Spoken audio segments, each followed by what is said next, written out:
Buenos días. Si me escuchan, nos pueden dar un feedback.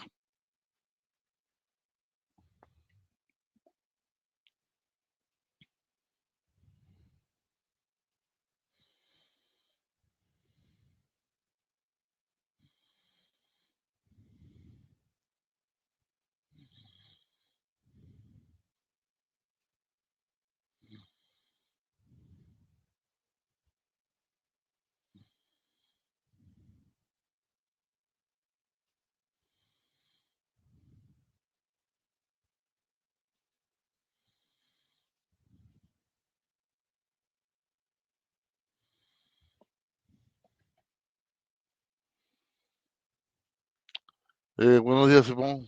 Muchas gracias.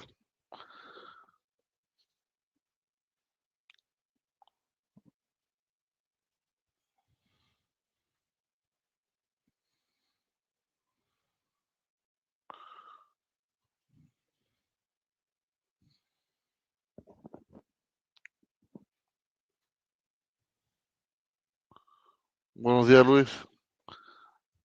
También nos pueden escribir desde donde nos escuchan, de dónde se encuentran.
Buenos días, Homer, Simón, desde Uruguay. Buenos días, Carlos. Buenos días, José. Muchas gracias a todos.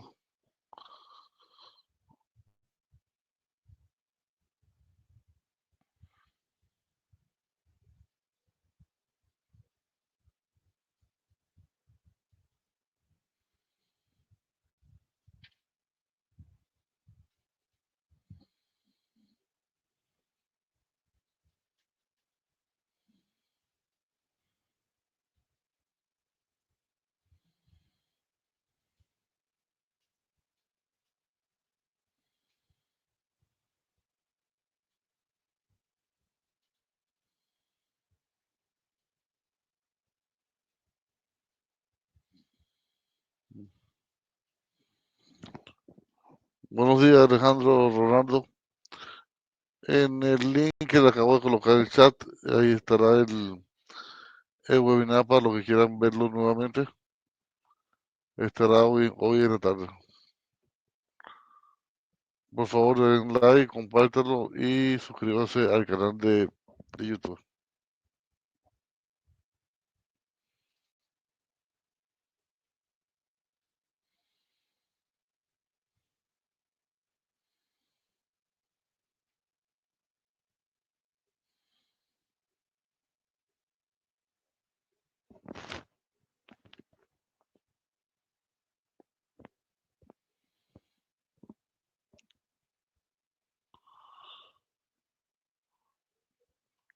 Buenos días a todos.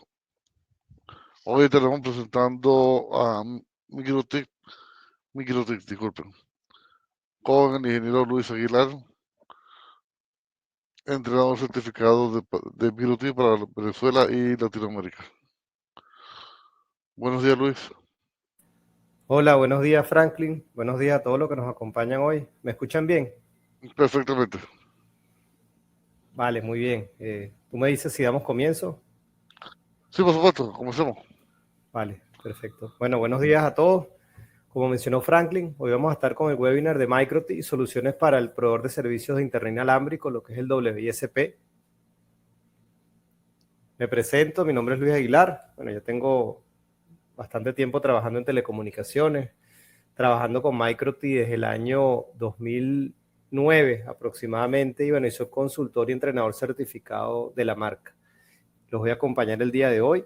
Vamos a comenzar hablando de lo que es MikroTik. MikroTik, bueno, es un fabricante de Letonia que está en el mercado desde el año 2005 fabricando soluciones para redes a nivel general. Ellos comenzaron inicialmente desarrollando un software que se llama Routeros. Ese software se instalaba en un PC y convertías ese PC en un router. De hecho, bueno, eso todavía se puede hacer.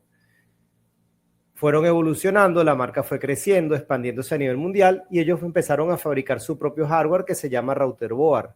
Por eso ustedes en muchos de los equipos MikroTik, si ya los conocen, observan las siglas RB. Bueno, RB significa Router Board. Entonces, bueno, ellos tienen equipos para toda la gama de telecomunicaciones, router, switches, para soluciones inalámbricas, que es lo que vamos a ver en este webinar. Equipos a los cuales, por su versatilidad, se le pueden aplicar múltiples configuraciones, lo que convierte a MikroTik en una de las marcas con la mejor relación costo-beneficio del mercado. Hablando de sus capacidades wireless, MikroTik, bueno, nos permite aplicar configuraciones de punto de acceso, lo que se conoce como AP, cliente inalámbrico, lo que se conoce como Station o CPE, esto para conexiones indoor tipo Wi-Fi o conexiones outdoor para nuestros radioenlaces. Podemos aplicar configuraciones tipo Bridge para enlaces punto a punto o punto multipunto. Podemos tener configuraciones de punto de acceso virtual, repetidor, mesh, manejar todos los tipos de encriptación que se utilizan actualmente, listas de control de acceso. También maneja unos protocolos propietarios que se llaman NStream y NStream versión 2, de los cuales vamos a hablar un poco más adelante. Configuraciones también de portal cautivo o hotspot. Dependiendo del hardware, MikroTik o la tarjeta wireless de nuestros equipos MikroTik pueden operar en las variantes ABG, N y AC del estándar 802.11, en las bandas de uso libre 2.4 y 5 GHz. También en la variante 802.11 AD en la banda de 60 GHz. Como les mencioné, posee un protocolo propietario TDMA o basado en TDMA de nombre NStream versión 2 o NB2. Bajo ambos protocolos, tanto NB2 como 802.11, nosotros podemos tener o establecer enlaces punto a punto y punto multipunto para el transporte de datos y acceso a Internet, que es típicamente lo que se realiza en un proveedor de servicio de Internet inalámbrico. Entonces, ¿qué es un radioenlace?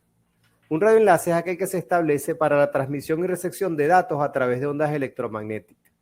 Estas ondas no son guiadas por ningún tipo de medio físico, ningún tipo de sistema conductor, sino que el medio de transmisión es el espacio libre, es el aire. En ese espacio libre hay señales que son invisibles para nosotros, pero que realmente existen, y esas señales pudiesen interferir y ser interferidas y degradar de esta forma nuestro radioenlace o nuestros radioenlaces. Es por ello que conocer los fundamentos de radiofrecuencia es indispensable para lograr enlaces de alta capacidad y disponibilidad. Como les mencioné, tanto en 802.11 como en NB2, podemos establecer radioenlaces punto a punto, como lo ven en la imagen, a mano izquierda, y punto multipunto, como lo ven a mano derecha, para la interconexión de redes TCP/IP y el transporte de datos. En un proveedor de servicio de Internet inalámbrico, Los enlaces punto a punto típicamente se utilizan para interconectar nodos o puntos de repetición. Estos son los que conocemos como enlaces troncales o enlaces backhaul, los cuales necesitan la mayor capacidad y disponibilidad. En un proveedor de servicio de internet inalámbrico, los enlaces punto multipunto son utilizados para ofrecer servicio a los clientes. Estos enlaces se conocen como última milla. No obstante, si un cliente desea alta capacidad, también es posible y es conveniente atenderlo mediante un enlace punto a punto. Creo que acá lo podemos entender mucho mejor. Si vemos la imagen, vamos a hacer por acá unas anotaciones. Tenemos como enlaces troncales los que nos permiten interconectar nuestros nodos entre sí. Esto que estoy resaltando. Estos son los enlaces troncales. Los enlaces última milla son los enlaces que me permiten llegar al cliente. Puede ser punto multipunto como el que estoy resaltando o punto a punto también.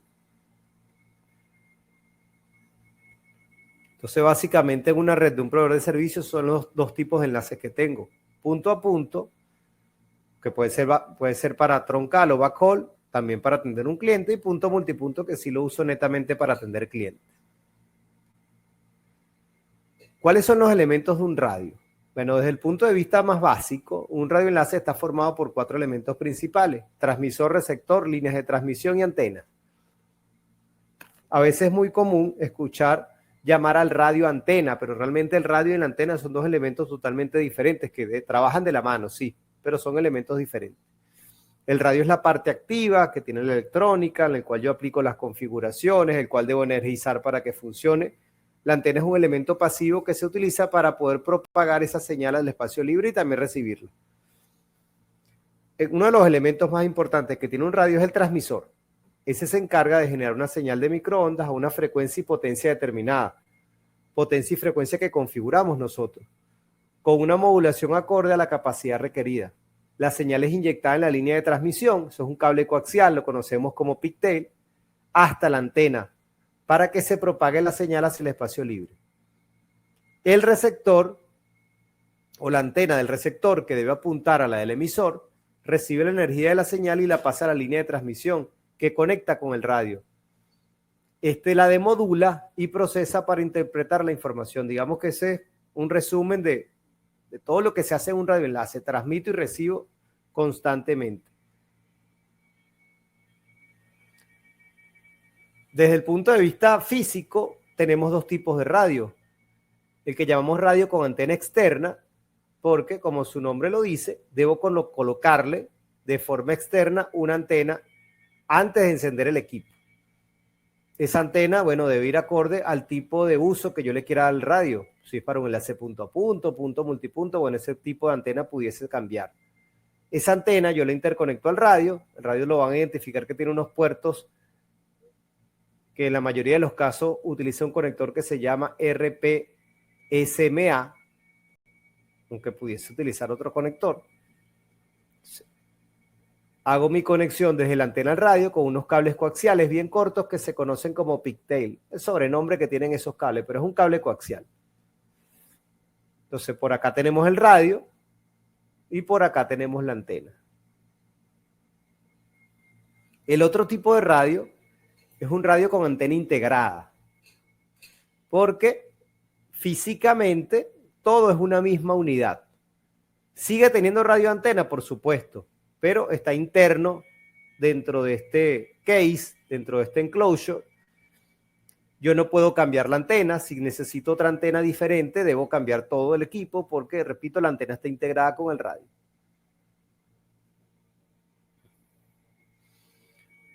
Quizás el primer parámetro que nosotros configuramos cuando vamos a hacer la implementación de un radioenlace es la frecuencia.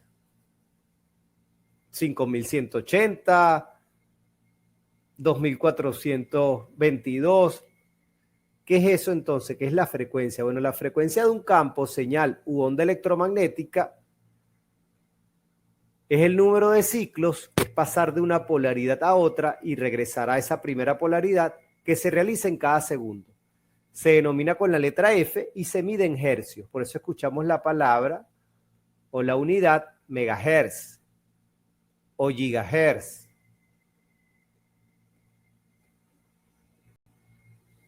Asociado a la frecuencia hay una variable fundamental que se llama longitud de onda, que define la distancia que recorre una onda electromagnética en un tiempo igual a un periodo. Básicamente la distancia que hay entre dos crestas de la señal. Eso es la longitud de onda.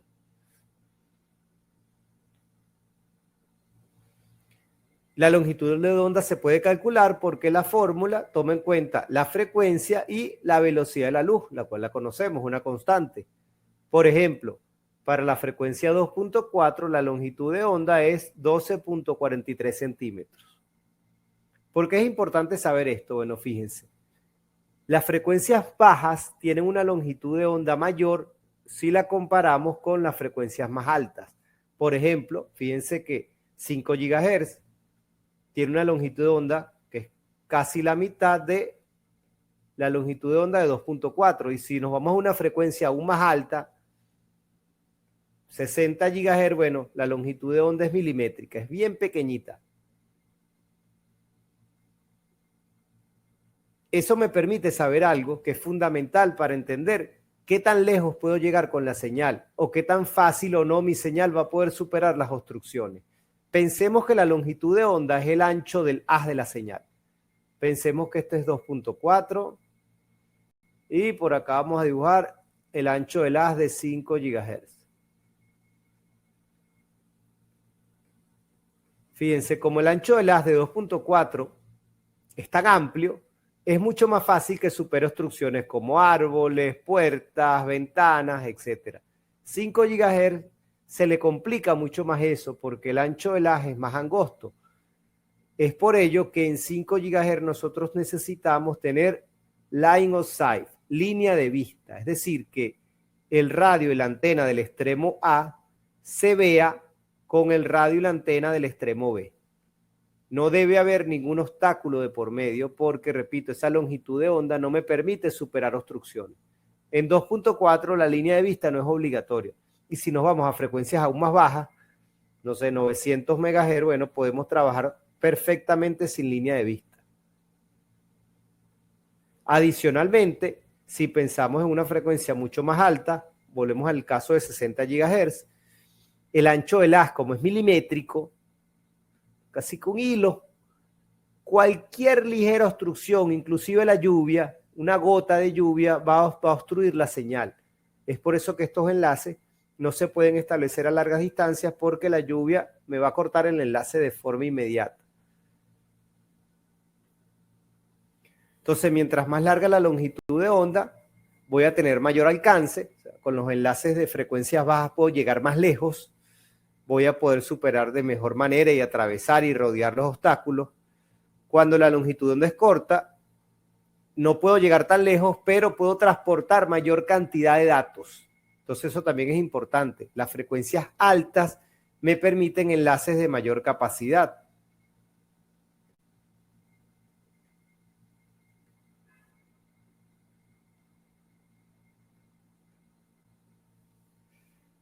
Vamos a hablar de los estándares. 802.11 es el estándar que se conoce como WLAN, Wireless LAN, que se utiliza hoy en día para Wi-Fi, así que todos lo conocemos. De forma directa o indirecta, trabajamos con ese estándar.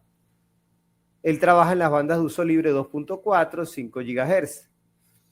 Hay otro estándar, que es el acceso múltiple por división de tiempo, Time Division Multiple Access, que es TDMA.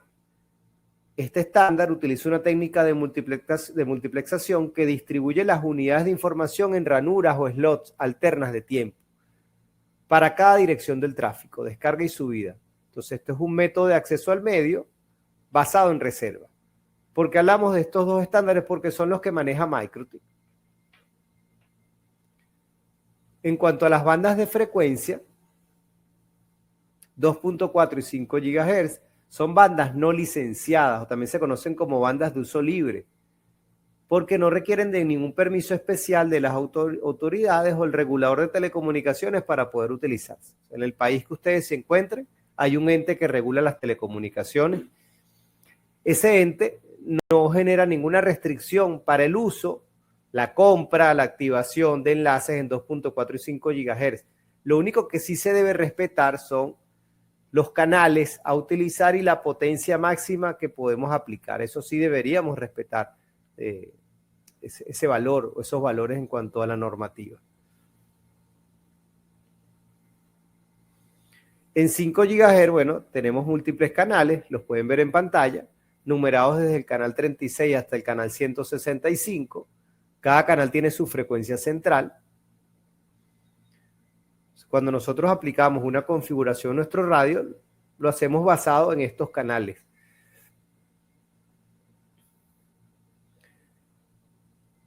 Es bien importante cuando yo adquiero un equipo MikroTik validar las capacidades de la tarjeta inalámbrica.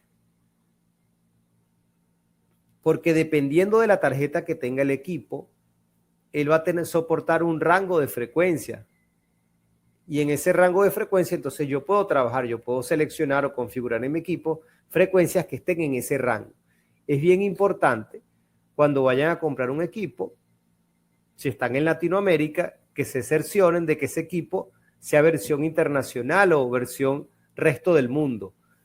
Porque si por error compro un equipo versión americana, que lo identifico fácilmente porque tiene las siglas US, va a estar limitado en cuanto a canales utilizables y potencia máxima a aplicar. Porque Estados Unidos y los países asociados a Estados Unidos, Canadá, Puerto Rico, etcétera, son más restrictivos en cuanto a esas variables. Como les mencioné, nosotros podemos establecer enlaces con MikroTik punto a punto y punto multipunto. Vamos a hablar, porque esto es bien importante que lo conozcan, qué licencia necesito. Acuérdense que cada vez que ustedes compran un router MikroTik, viene, un router, un equipo, viene con una licencia. Inclusive yo pudiese comprar una licencia de nivel superior y cargársela al equipo.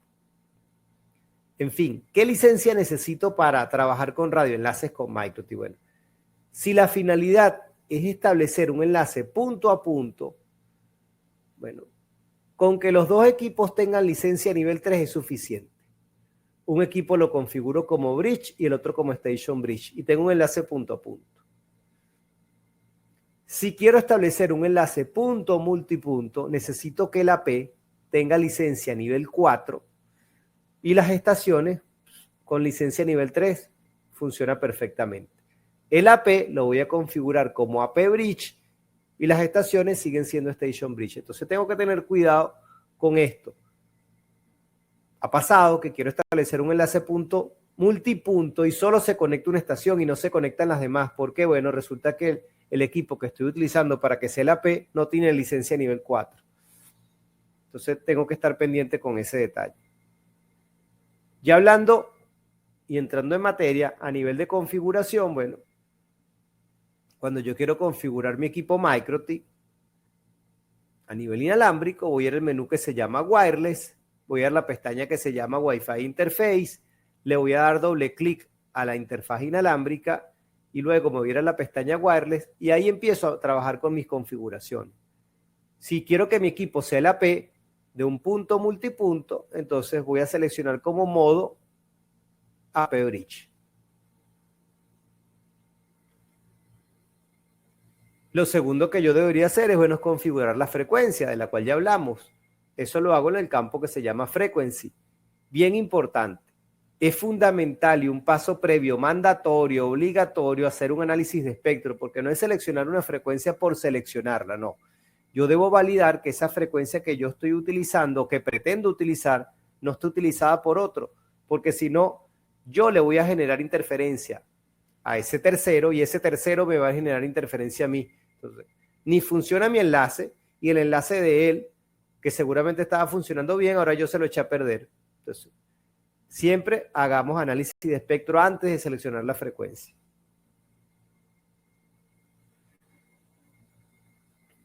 Del lado de estación, bueno, el modo de ser Station Bridge, acá no me importa tanto el campo frecuencia, sino el campo que se llama Scan List. Ahí yo selecciono la frecuencia o el rango de frecuencia que yo voy a utilizar yo como estación para poder conectarme a la AP. Entonces vamos a hablar de 802.11 y el modo de acceso al medio que utiliza que se llama CSMA-CA. Este modo es el que actualmente se utiliza en Wi-Fi. Entonces observen la animación. ¿Cómo funciona este modo? Cada estación antes de hablar, antes de comunicarse con el AP, primero escucha a ver si no está hablando otra estación. Después que se percata que el medio está disponible, entonces cuando ella solicita el derecho de palabra. Pero ¿qué ocurre con este método de acceso al medio? ¿Qué ocurre en colisiones? Acá lo podemos ver gráficamente. ¿Por qué ocurren colisiones? Porque hay algo que se llama nodo oculto. ¿Qué es nodo oculto? Cuando hay dos estaciones que tienen comunicación con el AP, pero entre ellas no se ven.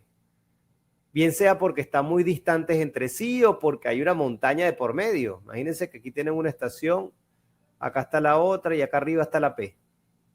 Ambas tienen línea de vista con el AP, pero entre ellas no se ven porque está la montaña.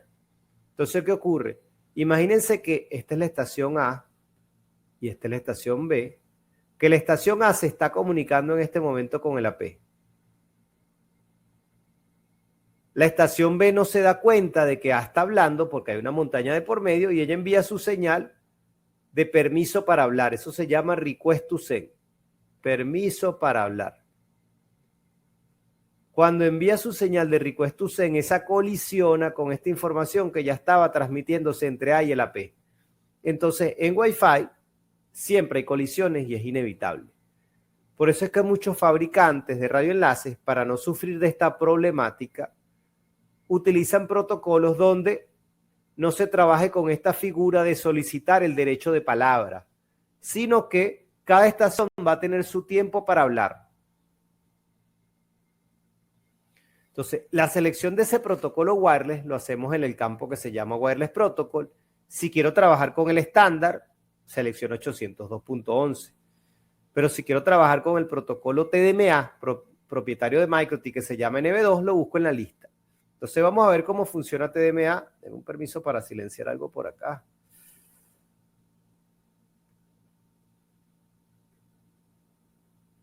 Ok. ¿Cómo funciona TDMA? Bueno, fíjense. Acá nadie solicita el derecho de palabra, sino que cada estación tiene su propio tiempo para hablar.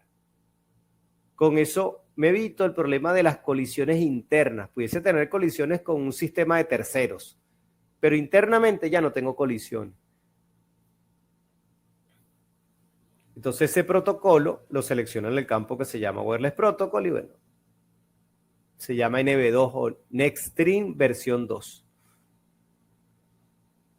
Entonces este protocolo es una mejora del NextStream, vamos a decirlo original, cambiando de CSMA, que es lo que se utiliza en Wi-Fi, y sus problemas como el nodo oculto por TDMA.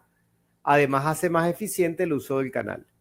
Esto me permite una mejora en el throughput y la latencia, especialmente en punto multipunto. En punto a punto realmente no vamos a observar tantas mejoras. En punto multipunto es donde el beneficio de NB2 yo lo puedo percibir, ya que este me genera múltiples time slot por ciclo de transmisión y los mismos son asignados a cada cliente a principio de cada transmisión.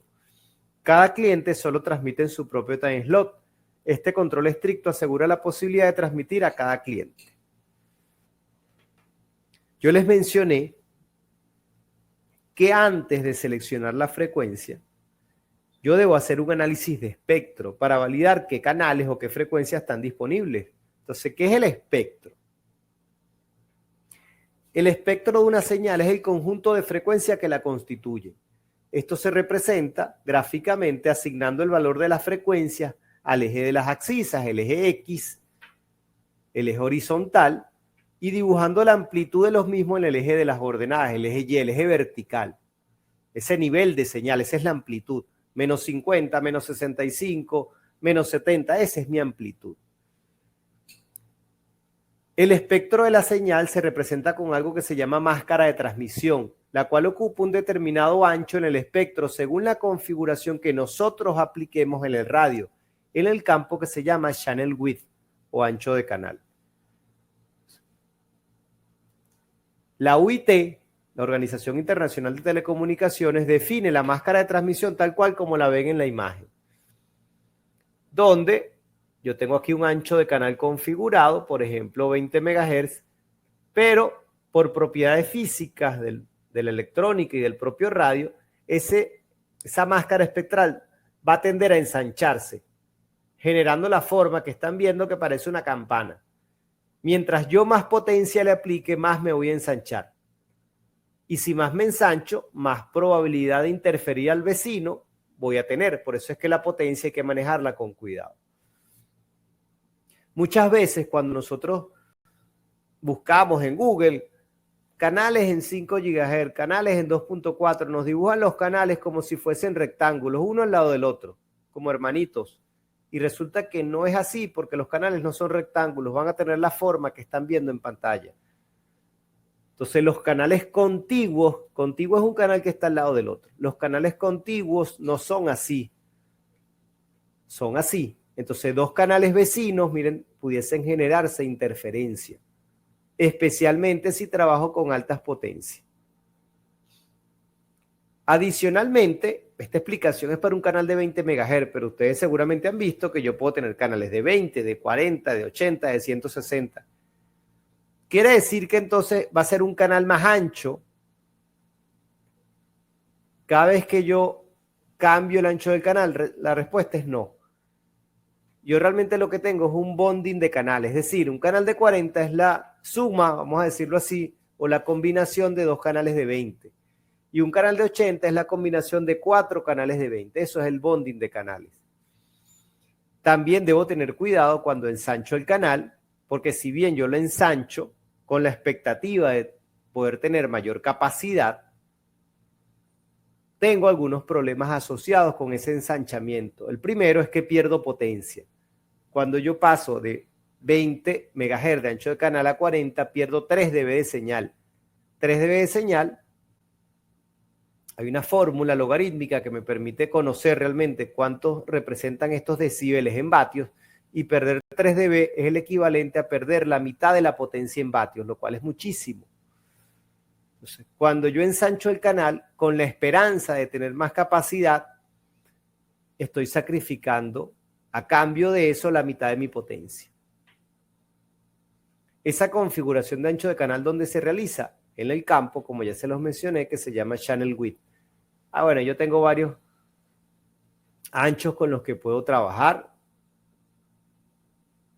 Entonces, fíjense, independientemente del ancho que yo configure o la frecuencia, antes de eso, debo hacer un análisis de espectro para validar qué canales o frecuencias están disponibles, si es que los hubiese, porque puede ocurrir el caso que no tengamos frecuencias disponibles. Entonces, hay varias herramientas que nos ofrece el equipo para poder hacer un análisis de espectro. Una de ellas se llama Spectral History, y esta herramienta se realiza desde la consola, desde el terminal. Yo abro mi Winbox, voy al menú que está a mano izquierda y presiono el botón que dice New Terminal. Y allí, mediante los comandos o el comando que están viendo acá en pantalla, que les estoy resaltando, Interface Wireless, Spectral History, selecciono un rango en el cual quiero evaluar y selecciono la tarjeta que quiero utilizar para hacer el análisis.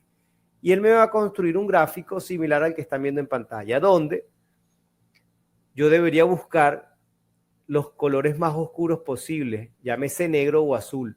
Eso me está diciendo que el radio no está detectando señales allí. Entonces, esos son canales disponibles para mí. Todo lo contrario, si yo veo canales en rojo, verde, amarillo, son frecuencias ya utilizadas por otro. Entonces, yo no debería posicionarme en esos sitios. Conocido esto, entonces vamos a hablar de lo que es la factibilidad de un radioenlace. Todo lo que yo debería hacer antes de implementar un radioenlace, no después, antes, sentado en mi oficina. Entonces, lo primero, y esto siempre lo decimos nosotros en los cursos, en los webinars, antes de hacer cualquier cosa, yo debo saber cuántos megas necesito transportar por el radioenlace. Porque la configuración que yo aplique depende de esto. Entonces, una vez que yo sé cuántos megas necesito, no sé, necesito 100 megas, ok.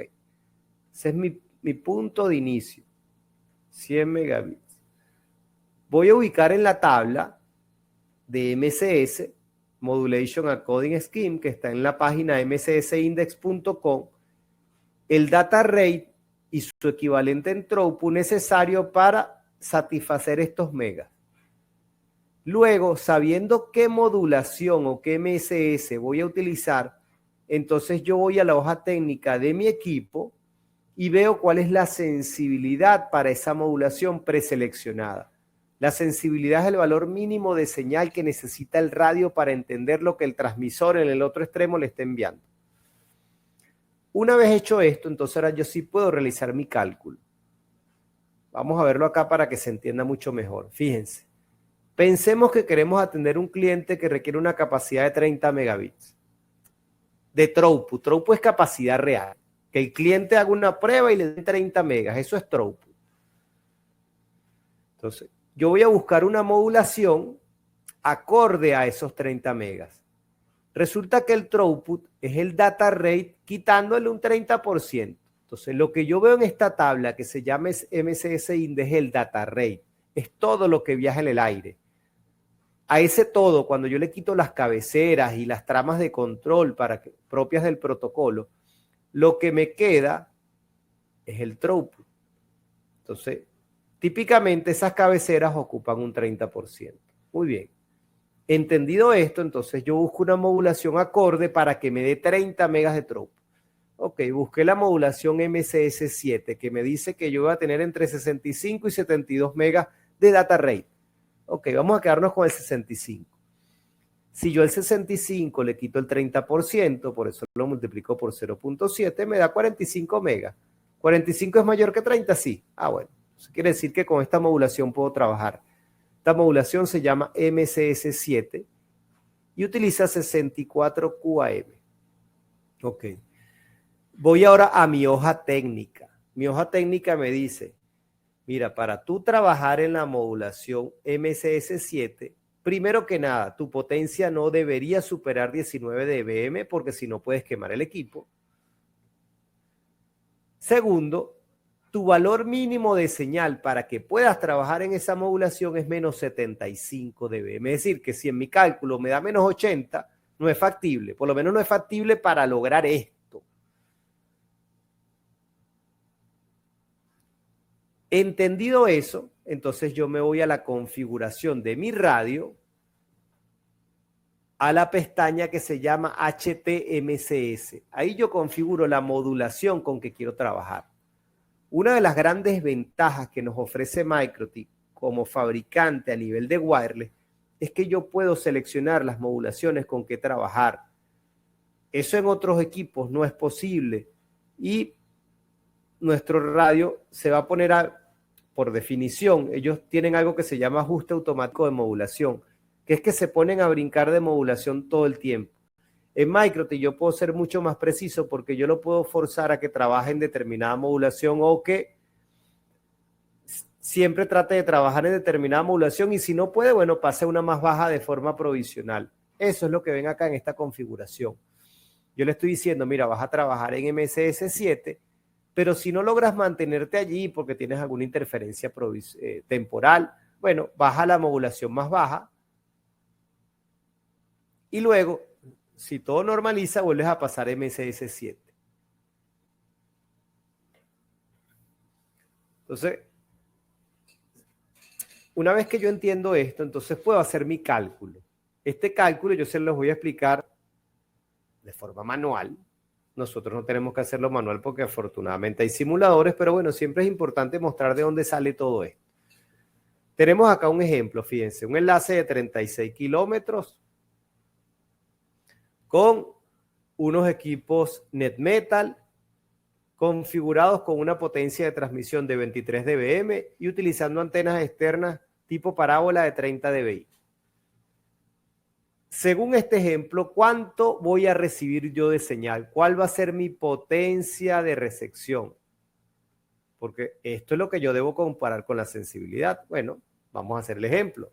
Fíjense. Lo primero que debo calcular es la pérdida de espacio libre. Free Space Path Loss. Es la pérdida que sufre toda señal cuando se propaga en el aire. Eso pasa con todas las señales, incluida la voz humana. Entonces, ¿cuál es la pérdida de espacio libre? Bueno, se hace con una fórmula que es bien sencilla, es 92.4, que es una constante, más 20 logaritmo de la distancia expresada en kilómetros, más 20 logaritmo de la frecuencia expresada en gigahertz. Eso me dice que mi pérdida de espacio libre es 137.81 dB. La señal en 5 GHz al propagarse a lo largo de 36 kilómetros se va a atenuar 136 dB. Conocido la pérdida de espacio libre, entonces ahora sí puedo calcular la potencia de recepción, que la voy a calcular solo en A, pero sería lo mismo calcularla en B. La potencia de recepción en A es lo mismo que la potencia de transmisión que estoy aplicando en el extremo contrario, más la ganancia de las dos antenas, menos la pérdida de espacio libre, menos la pérdida por el paso de la señal por el pigtail, que típicamente es un dB.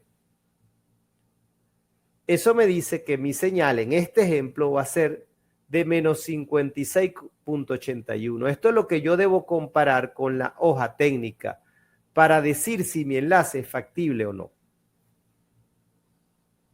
Entonces, vamos a hacer un ejercicio con datos ahora sí reales y con algo que podamos utilizar para que lo puedan tener siempre presente.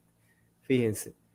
Tengo un enlace que voy a establecer con equipos SXT CQ Lite. Seguramente todos lo han visto, son unos equipos cuadraditos bien compactos. Ok. Según la hoja técnica, como yo deseo trabajar con la modulación más alta, que es MCS7, perdón, mi potencia de transmisión máxima no debe superar los 19 dBm. Ok. La ganancia de esa antena integrada del SXT es de 16 dBi. Este enlace va a ser de 1.2 kilómetros y voy a utilizar la frecuencia 5875. Muy bien. Calculo mi pérdida de espacio libre como ya vimos en el paso anterior, me da 109.24. Calculo mi potencia de recepción, que es potencia de transmisión del extremo remoto, ganancia de las dos antenas, menos pérdida de espacio libre. Pérdida de cable acá la decimos que es 0 porque la antena es integrada y los pigtails son tan pequeños que esa pérdida es despreciable. Eso me da que mi potencia de recepción es menos 58.24. ¿Es factible? Bueno, si nos vamos a la hoja técnica que les mostré anteriormente, mi sensibilidad es de menos 75 para esta modulación. Ok, vuelvo acá. ¿Estoy por encima de menos 75? Sí, mire, fíjense, estoy 16 dB por encima, así que por acá es factible.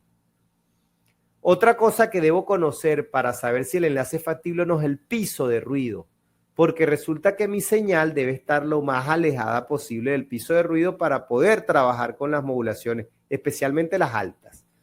Entonces, supongamos en este ejemplo que yo medí el piso de ruido y me da menos 93. Bueno, mi señal es menos 58, menos 93.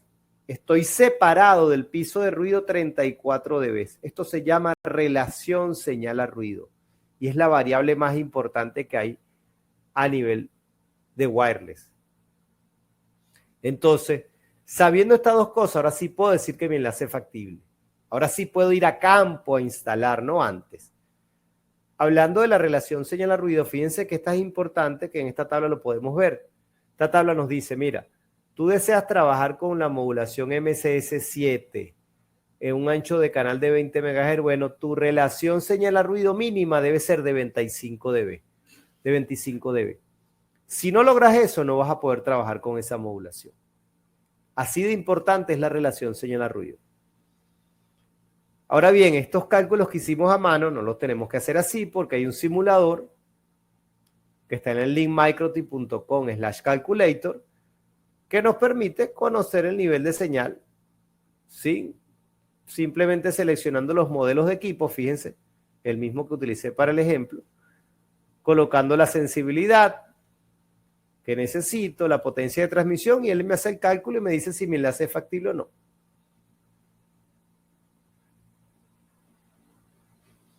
Finalmente, las estadísticas de mi enlace, una vez que lo implemento, ¿dónde las puedo observar? Bueno, en la pestaña del menú wireless que se llama Registration. Ahí yo tengo datos como relación señal a ruido, fíjense, el data rate que está, en el cual está funcionando mi equipo. Si yo veo que este campo que se llama TX rate y RX rate está variando constantemente, lo que me está diciendo es que mi enlace no está estable, porque probablemente tengo interferencia. Eso debería siempre trabajar o mantenerse de una forma lo más estable posible.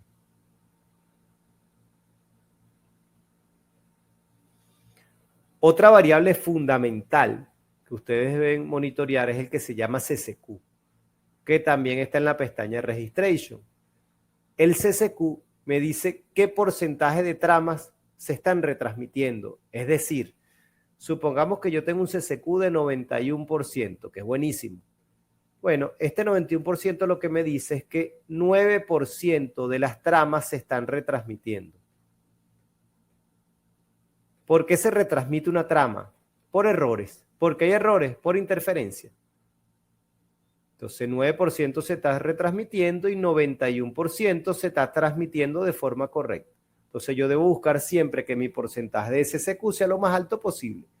Por ejemplo, si ustedes tienen un enlace con un CCQ de 10%, 8%, eso es un enlace que no sirve, es la realidad. Como les mencioné, en el campo que se llama TX rate y RX rate, yo veo la tasa de modulación que está utilizando el enlace. Si se fijan, estos valores que ven en pantalla, miren, coinciden con MCS7, véanlos aquí, 65 y 72. Cuando un enlace se degrada, el radio empieza a bajar de modulación. Entonces acá yo lo puedo percibir. Muy bien, vamos a empezar ahora a hablar de los elementos que necesito para implementar un radioenlace, comenzando por la antena. La antena es ese elemento pasivo que va a ayudar a que mi señal se pueda propagar en el espacio libre. Las características de la antena yo las puedo ver en su hoja técnica partiendo por un gráfico que quizás es el más importante, que se llama patrón de radiación, que nos muestra en qué sentido y con qué ángulo de apertura la antena va a propagar la señal. Si nos guiamos por este patrón de radiación que ven en la imagen, bueno, yo pudiese decir que tengo una antena de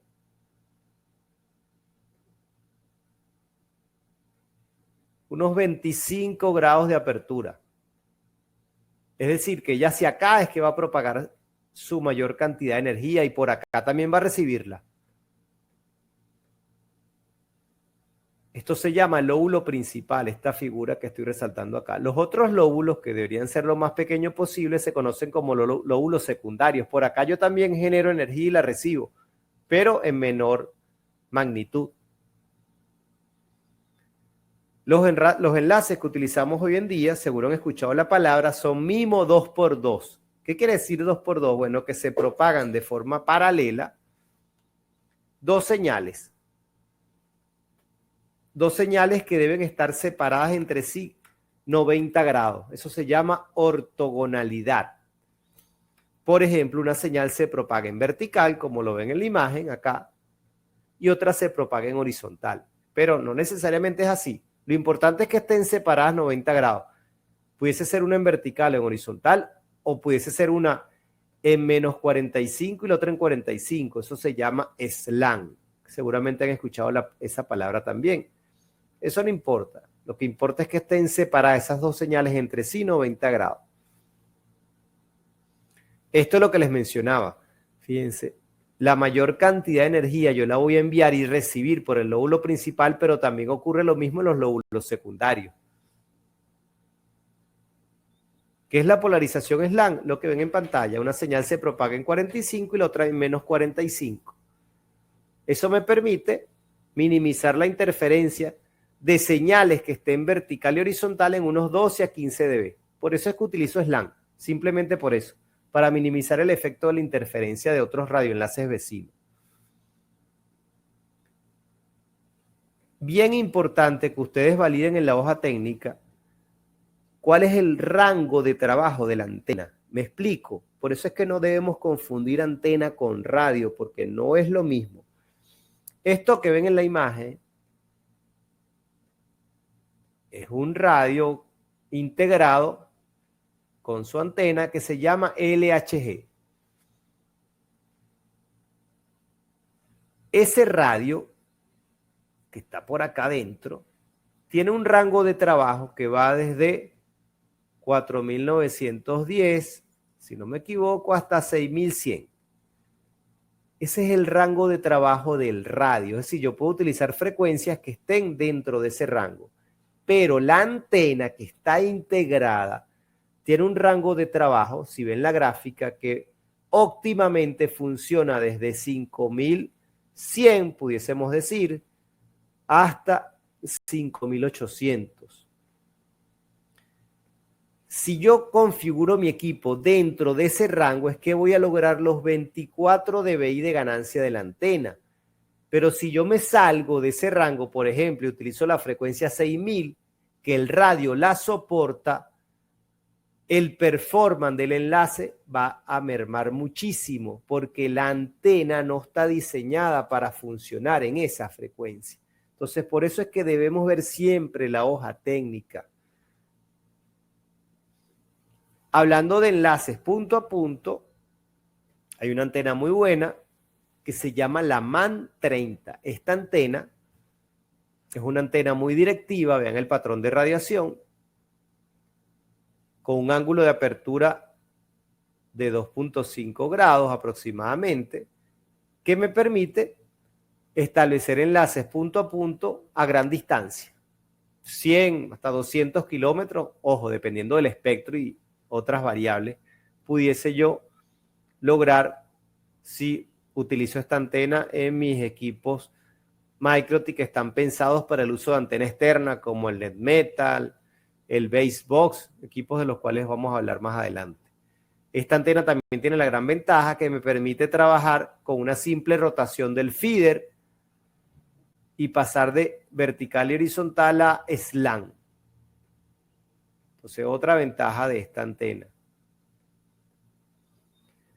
Si lo que necesito es utilizar mi radio para un enlace punto multipunto, entonces me conviene una antena sectorial que tenga un ángulo de apertura mucho mayor, como ven en la imagen, para cubrir la zona donde están ubicados mis potenciales clientes.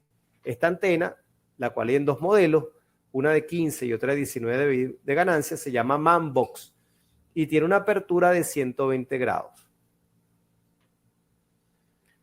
Otro equipo que ya es integrado con la antena se llama QRT5, a lo mejor lo han visto.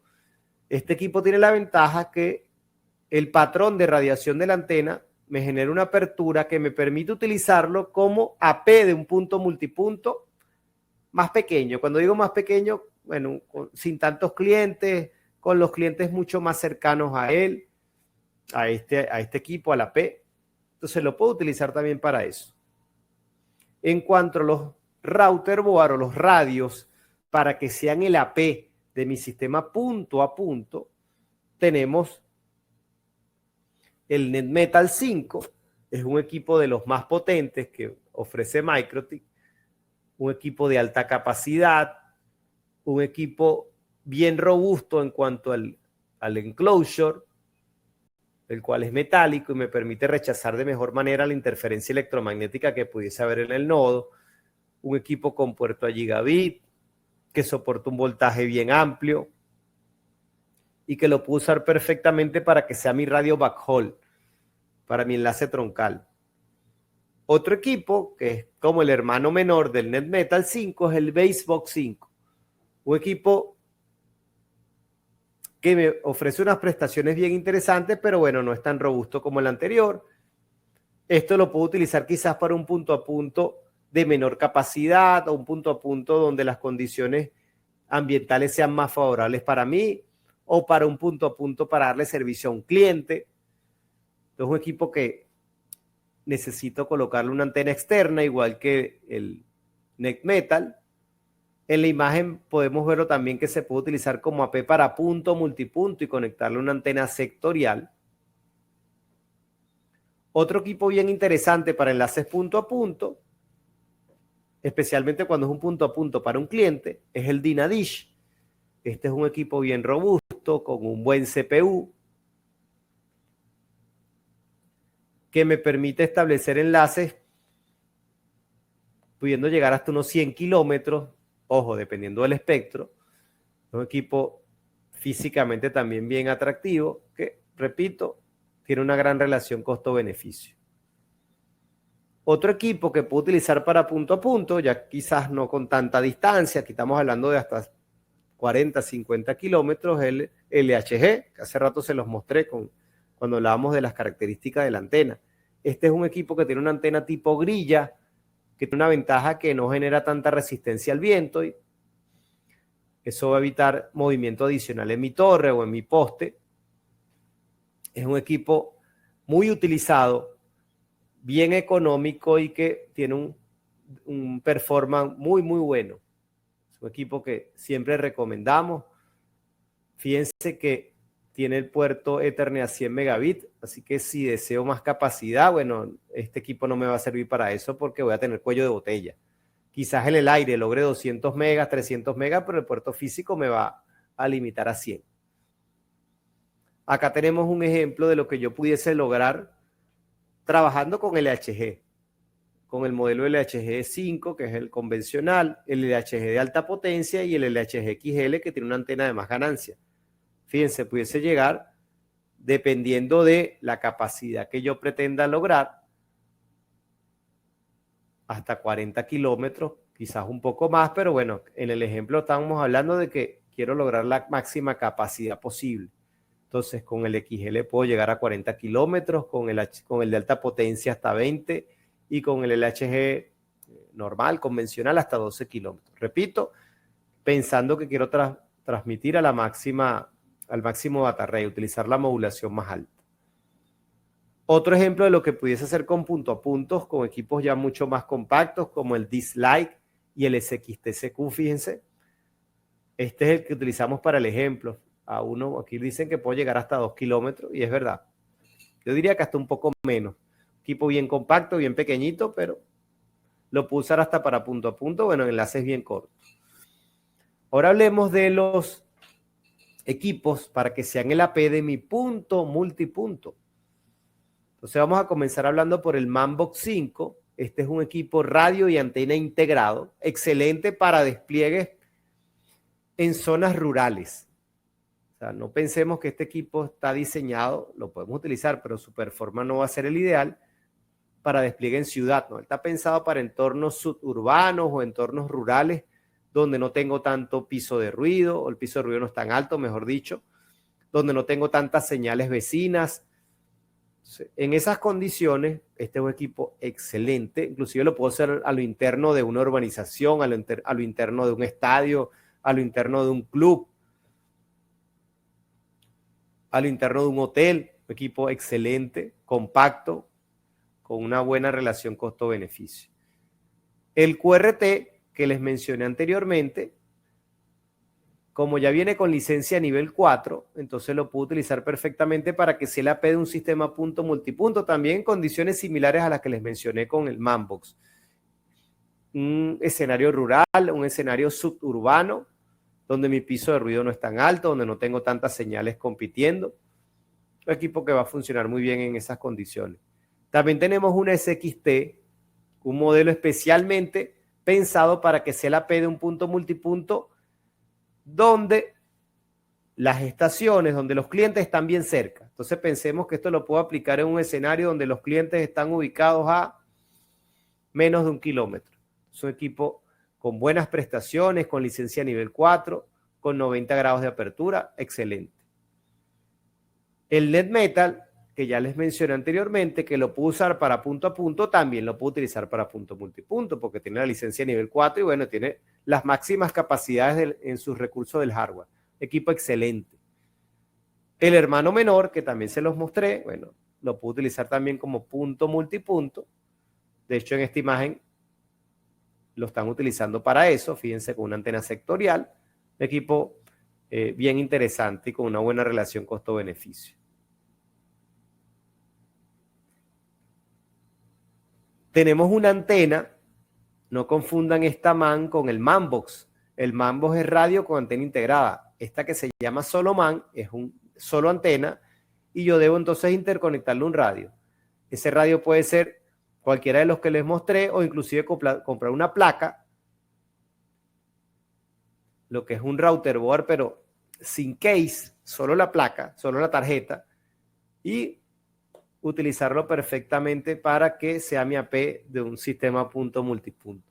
Esta antena tiene una apertura de 120 grados, una ganancia de 15 un modelo y de 19 otro modelo, y bueno, el patrón de radiación es como ven en la imagen.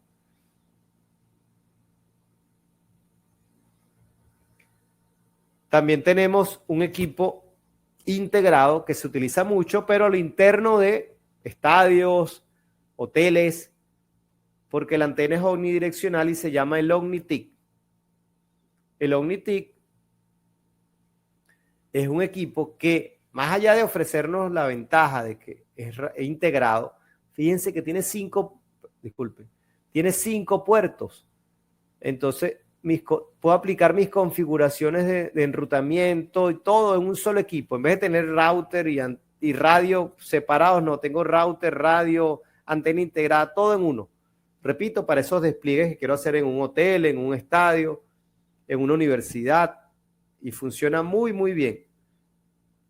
Altamente recomendado para ese caso.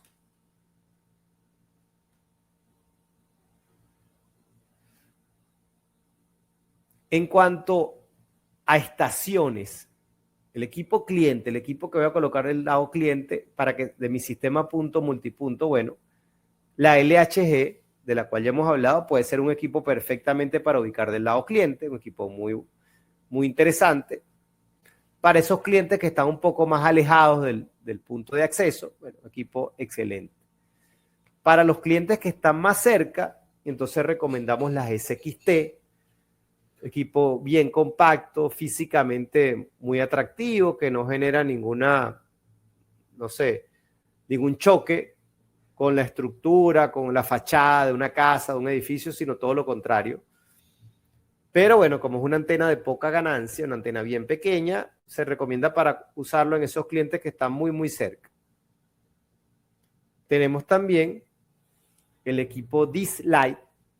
Es un equipo para esos clientes que no están tan cerca, pero tampoco están tan alejados, como un punto intermedio entre la SXT y la LHG. Bueno, esos clientes que están a lo mejor a 2-3 kilómetros, bueno, los puedo atender con este equipo Dish-Lite. Un equipo también bien, bien interesante físicamente, redondito. Otro equipo que le queríamos mostrar, que es muy utilizado, es el LDF. Este equipo es solo esto que ven acá. Resulta que este equipo yo lo puedo colocar. Imagínense que ustedes tienen una antena por allí tirada de un sistema de televisión satelital. Bueno, ustedes van a reemplazar el feeder de esa antena que tienen por allí tirada en desuso y van a colocar como feeder esto que están viendo en pantalla, que es el MikroTik LDF. Bueno, eso le va a permitir reutilizar esa antena y lograr enlaces de alta distancia, invirtiendo muy poco porque, bueno, el LDF es bien económico.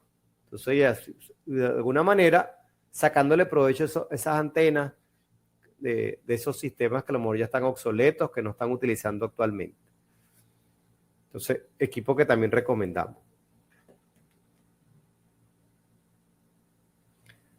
Ya hablando del despliegue de punto multipunto, bueno, fíjense, acá tenemos una tabla que nos permite ver, bueno, para tener una idea de qué equipos utilizar dependiendo de qué tan lejos estén los clientes. Si vemos el gráfico, bueno, como les mencioné, los clientes más cercanos los puedo atender con SXT, los que están a una distancia intermedia con Dish-Lite y los que estén más lejos con el HG o con el LDF o con el Dynadish. De hecho, si ven la gráfica que está a mano derecha, bueno, eso es lo que nos muestra. Tengo un AP, punto multipunto, y miren la distancia a los cuales pueden estar esos clientes dependiendo del modelo de radio que estén colocados, el modelo de radio que yo vaya a utilizar. Entonces, los clientes más lejanos los puedo atender con, por ejemplo, la Dynadish, con la QRT, con el LHG. Dejo las SXT para clientes intermedios, este modelo de SXT. Y clientes aún más cercanos, bueno, con este modelo de SXTCQ.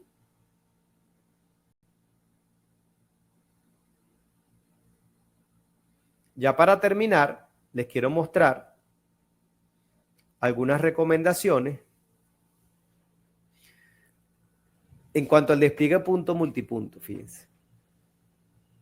Más allá del tema de la licencia, ya sabemos que para punto multipunto necesito que mi equipo tenga licencia nivel 4.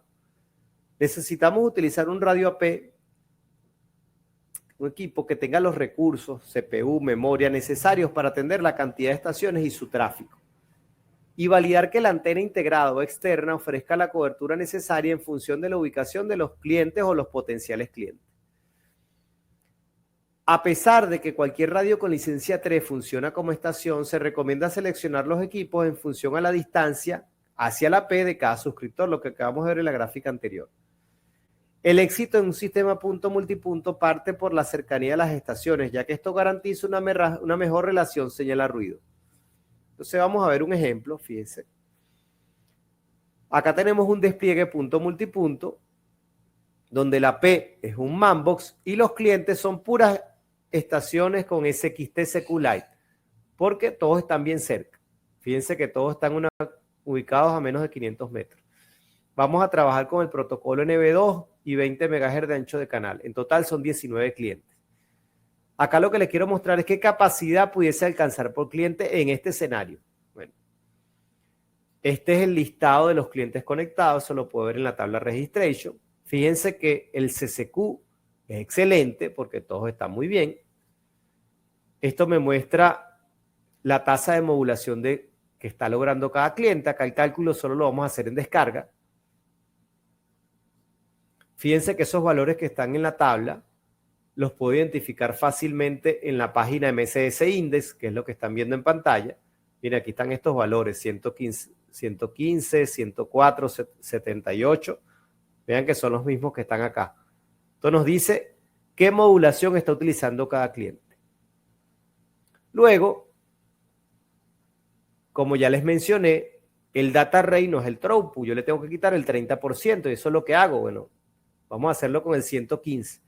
115 por 0.7 entre la cantidad de clientes, eso me da de forma teórica lo que pudiese alcanzar cada cliente. Esto, para llevarlo al escenario práctico, lo tengo que multiplicar, obviamente, de forma individual por cada cliente por el CCQ, que es lo que están viendo acá. Eso me va a decir con cuánto throughput alcanza cada cliente. Repito, esta misma cuenta la multiplico por el CCQ individual de cada cliente. Y ya sí tengo el throughput real. A nivel de configuración, bueno, les muestro un par de pantallazos rápidos. Fíjense. Del lado de la P, bueno, el modo es AP Bridge. Selecciono la banda de frecuencia. En la pestaña HTMCS selecciono las modulaciones con que deseo trabajar. En la pestaña NB2 selecciono la distancia acorde a la distancia de los clientes, valga la redundancia. Configuro una palabra como seguridad, una especie de contraseña. Y una potencia fija.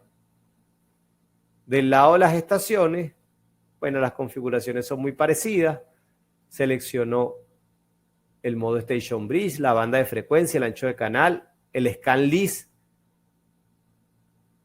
las modulaciones con que deseo trabajar, potencia, la seguridad a nivel de NB2. Y teniendo eso, bueno, ya tengo un sistema punto multipunto, especialmente cuando son en cortas distancias, que va a funcionar de forma excelente. Recuerden que este webinar va a ser subido al canal de YouTube de Fornet, por si lo quieren repasar, si lo quieren volver a ver. Acá nosotros decimos todo de forma muy rápida porque, bueno, el tiempo no nos permite mucho más. Pero ustedes lo pueden ver con calma. Cualquier consulta nos las pueden hacer perfectamente, tanto en el propio canal de YouTube o contactar a Franklin y estamos para atenderlo. Entonces, con esto terminamos el webinar del día de hoy. Muchas gracias a todos por su atención. Si tienen alguna duda, alguna consulta, Franklin. Sí, no hay preguntas, solo Freddy pregunta si tiene las tablas disponibles. las tablas que mostraste. Sí, sí, si quieres dile que te escriba Franklin y yo se las hago llegar a través de ti. Ok, Freddy, envíame un mensaje al correo marketing@fornetonline.com o escríbeme por aquí el comentario, tu correo y te lo enviamos. ¿Alguna otra pregunta? No tenemos por ahora. Bueno, muchas gracias a todos. Gracias, Luis, por tu atención, Gracias, por tu Franklin. excelente presentación. Y estaremos la semana que viene con un nuevo webinar que estaremos anunciando. Vale, gracias. Jorge también quiere la tabla, escríbanos aquí en su correo y se la enviamos. Muchas gracias, gracias a todos. Hasta luego. Vale, saludos, hasta luego. Saludos.